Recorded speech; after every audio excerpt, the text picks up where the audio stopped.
What's like the outlook of this next generation coming up? Are they hopeful for the markets? Are they in denial? Do they think we're currently in recession like most people my age? Or yeah, they do. They do. So they see the writing on the wall. They're getting jobs. Yeah, and I think they're getting that. Like once again, I think they're getting that from the news.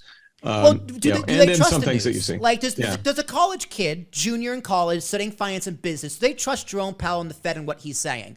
Is he saying, like Jerome Powell said recently? No, they don't. They don't. They don't. Is that a good thing or a bad thing? That's because they get their financial information from like Reddit and places like in chat boards and stuff, where you got the quacky people talking about Jerome. You're taking me down a different road on this one. A lot of what they hear is rumors from chat boards and things like that, and those are the guys that are majoring in finance because they think they're going to be the next Gordon Gekko or something like that.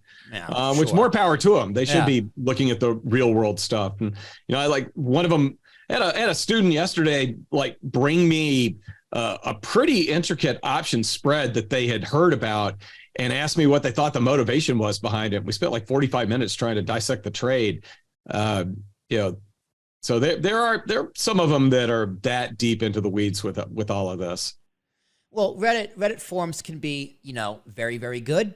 Yeah. In terms of like, you could have gotten in the GameStop thing very early in the meme stocks. I wouldn't suggest it now, but I'm not a financial expert. Nope.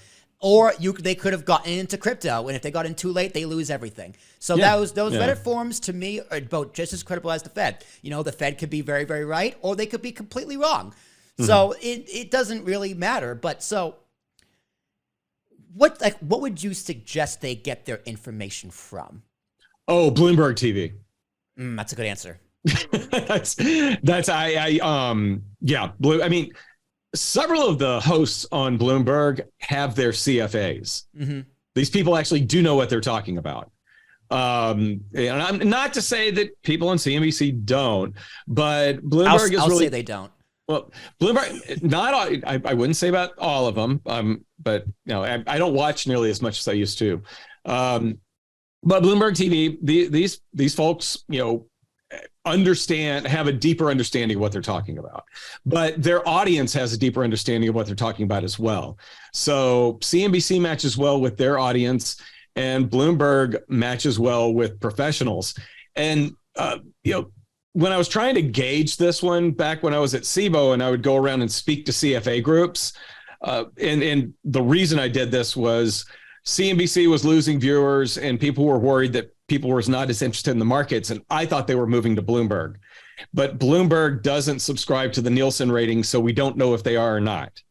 So I would go to a CFA group and I say, just real quick, how many of you, business TV in the morning, Bloomberg? 80% of the people in the room. Right. So, you kind of want to be with the smart folks on that one. Yeah. When it comes to any information, I like Bloomberg. Now, they have their biases like anyone else does. They can be wrong about things like everyone else can. But typically, Bloomberg, I think, is a good source. But Bloomberg Financial, that's very interesting.